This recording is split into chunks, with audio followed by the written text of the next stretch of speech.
اهلا بكم طلاب الصف الاول الاعدادي. معادنا مع شرح مادة الرياضيات فرع الجبر، وفي الدرس ده هنتكلم عن الحدود والمقادير الجبرية. طبعا من اسمه كده الحدود والمقادير الجبرية ان هو بيتكلم عن الحاجة عن الجبر، والجبر ده طبعا علم وفرع من فروع الرياضيات. والحد الجبري بيتكون زي ما احنا شايفين كده، مثلا في المعادلة دي مثلا كده 3 س زائد 4. هنا ده بيتكون من حدين جبريين، 3 س ده يعتبر حد و4 دي تعتبر حد تاني. فهنا الحد الجبري بيكون حاصل ضرب عاملين او اكثر. بيكون حاصل ضرب ايه؟ عاملين او اكثر. يعني مثلا الحد س يساوي 1 في س، كأنه اصلا 1 في س، لان 1 في س بواحد. ده مكون من عاملين، واحد اللي هو عامل العددي، وسين اللي هو عامل الجبري او الرمزي. فهنا الحد الجبري بيتكون من حاجتين، بيتكون من عامل عددي يكون في عدد يعني، وعامل رمزي او عامل جبري ده بيكون في رمز، ممكن س صاد عين اي رمز فيه. فمثلا الحد 3 س اس 2 ده بيتكون من ايه؟ من 3 وس في س، لان س اس 2 يعني س في س. فهنا ده مكون من 3 عوامل. ده بيتكون من كام عامل؟ 3 عوامل. اول عامل فيه اللي هو الثلاثه، العامل الثاني س، والعامل الثالث س برضه. فهنا س اس 2 تعتبر عاملين في بعض. طب لو س اس 3 يبقى 3 عوامل. طيب ده الثلاثه طبعا عامل عددي، والسين عامل جبري، والسين الثانيه عامل جبري.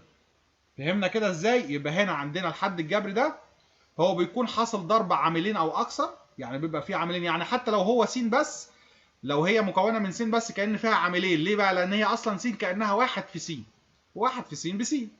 طيب درجة الحد الجبري، كل حد جبري ليه درجة على حسب الأس بتاعه، على حسب الأس بتاعه. طبعا درجة الحد الجبري هي مجموع أسس عوامله الجبرية. العوامل الجبرية بتاعته نشوف الأس بتاعها كام. طيب الأعداد عادة من غير رموز ده بيبقى من الدرجة الصفرية. ليه؟ لأن الأس بتاعه صفر. فأي عدد كده لوحده ده بيقص الأس بتاعه بصفر. طيب 7 س، 7 س دي طبعا السين دي أسها كام؟ واحد، يبقى ده من الدرجة الأولى، لأن أس العامل الجبري يساوي إيه؟ يساوي واحد. طب 3 س أس 2، طبعا الثلاثة دي مالناش دعوة بيها، س أس 2 دي من الدرجة الكام؟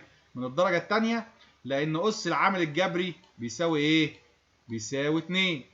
طيب الحد 5 س ص، ده من الدرجة الثانية. ليه بقى من الدرجة الثانية؟ لأن مجموع، احنا قلنا درجة الحد الجبري هي مجموع أسس عوامله الجبرية، فالعوامل الجبرية بتاعته هنا س وصاد. فمجموع، فهنا س بواحد أسها واحد، وصاد أسها واحد، يبقى هنا إيه؟ واحد زائد واحد يدينا إيه؟ 2. يبقى ده من الدرجة الثانية. طب الحد 5 س أس 3 ده من الدرجة الكام؟ الثالثة، لأن أس العامل الجبري يساوي إيه؟ 3. طب 5 س أس 2 صاد، طبعا احنا عندنا س أس 2 دي 2، وصاد دي كانها صاد اس 1 يبقى 3، يبقى ده من الدرجه الثالثه، لان مجموع اسس العوامل الرمزيه 2 بتاعت السين تربيع والواحد بتاعت الصاد يدينا 3، يبقى ده من الدرجه الثالثه. يبقى كده تاني، درجه الحد الجبري ممكن تكون درجه صفريه لو هو عدد بس، ولو هو رمز واحد ومعلوش اس يبقى ده الدرجه الاولى، وهكذا زي ما احنا شرحنا. المقدار الجبري بقى، احنا الحد الجبري ده حد واحد. المقدار الجبري يعني متكون من كذا حد، متكون من كذا ايه؟ من كذا حد. يعني 3 س زائد 4 ده في حد هنا وحد هنا، وحد زائد حد يساوي حدين. فهنا 3 س زائد 4 دي بنسميه مقدار جبري، ده مكون من حدين. ال 3 س تعتبر حد جبري، والاربعه تعتبر حد جبري تاني. السين اس 2 ناقص 3 س زائد 5 ده مقدار جبري. ليه؟ مكون من كام حد؟ 3 حدود. ادي السين تربيع ده حد، وال3 س ده حد تاني، والخمسه ده حد تالت. طيب. زي ما في درجه للحد الجبري، درجه صفريه واولى وثانيه وثالثه، كمان في درجه للمقدار الجبري. درجه المقدار الجبري ده احنا كنا في درجه الحد كنا بنجمع الايه؟ كنا بنجمع الاس. لكن في المقدار الجبري هو اعلى درجه للحدود المكونه له. يعني نشوف اكبر اس فيه، اكبر اس موجود هو ده ايه؟ هو ده درجة المقدار الجبري. فدرجة المقدار الجبري هو أعلى أس موجود في المقدار بتاعه. فهنا مثلا المقدار 5 س زائد 3. هنا أعلى أس فين؟ هنا التلاتة دي أسها صفر. تمام؟ السين دي أسها كام؟ 1. يبقى ده مقدار من الدرجة الأولى. لأنه مكون من حدين، الأول من الدرجة الأولى والثاني من الدرجة الصفرية. 5 س دي طبعا الأس بتاعها من الدرجة الأولى، والتلاتة إيه؟ من الدرجة الصفرية. فتكون المقدار تبعا لدرجة الحد الأكبر هي الدرجة الأولى. المقدار طيب س أس 2 زائد 5 س زائد 3. هنا التلاتة أسها صفر مالناش دعوة بيها. وال5 س دي أسها 1. والس أس 2 أسها 2. يبقى هنا الدرجة كام؟ درجة 2. ليه؟ لأن أنا باخد أعلى أس. وأعلى أس هنا واللي هو س أس 2. يبقى ده المقدار من الدرجة الثانية، لأنه مكون من 3 حدود. الأول من الدرجة الثانية اللي هو س تربيع، والثاني من الدرجة الأولى اللي هو 5 س، والثالث من الدرجة الصفرية اللي هو 3. فيكون المقدار تبعا لدرجة الحد الأكبر هي الدرجة الإيه؟ الدرجة الثانية. طب تعالى ناخد تدريب على الجزء ده.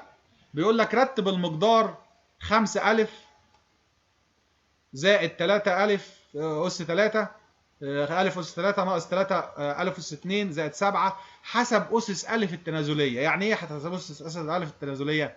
يعني هعمل عد تنازلي، أعمل تنازلي تسلسل تنازلي من أكبر قيمة للأس بتاع الألف لأصغر قيمة.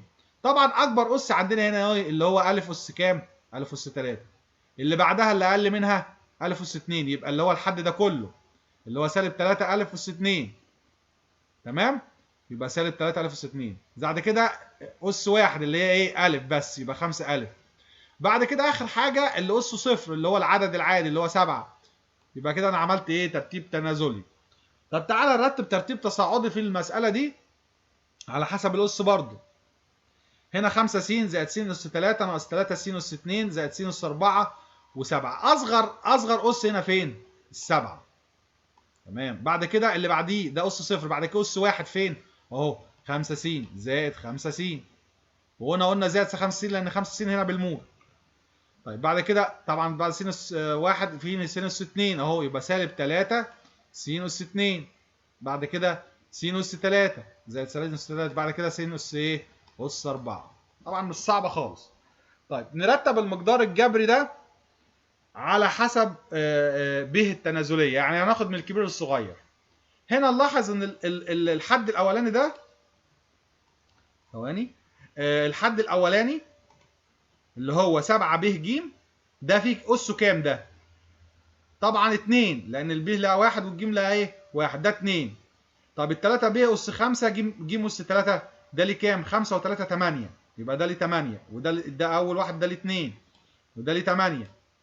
اللي بعده 5 ب اس 2 ج 7. يبقى ده ليه 7. الاس بتاعه 7. 5 زائد 2 يبقى اكبر واحد فين؟ اللي في النص اللي هو 3 ب اس 5 ج اس 3. بعد كده اللي اقل منه اللي هو سالب 5 ب اس 2 5 ب اس 2 ج اس 5. اللي اصغر منه 7 ب ج. وبكده نكون شرحنا يعني ايه مقدار جبري، يعني ايه حد جبري، وايه العوامل بتاعته، وهو طبعا من الدرجه الكام. كده شرحناها كلها. انتظرونا في الفيديو اللي جاي عن جمع وطرح الحدود الجبريه المتشابهه.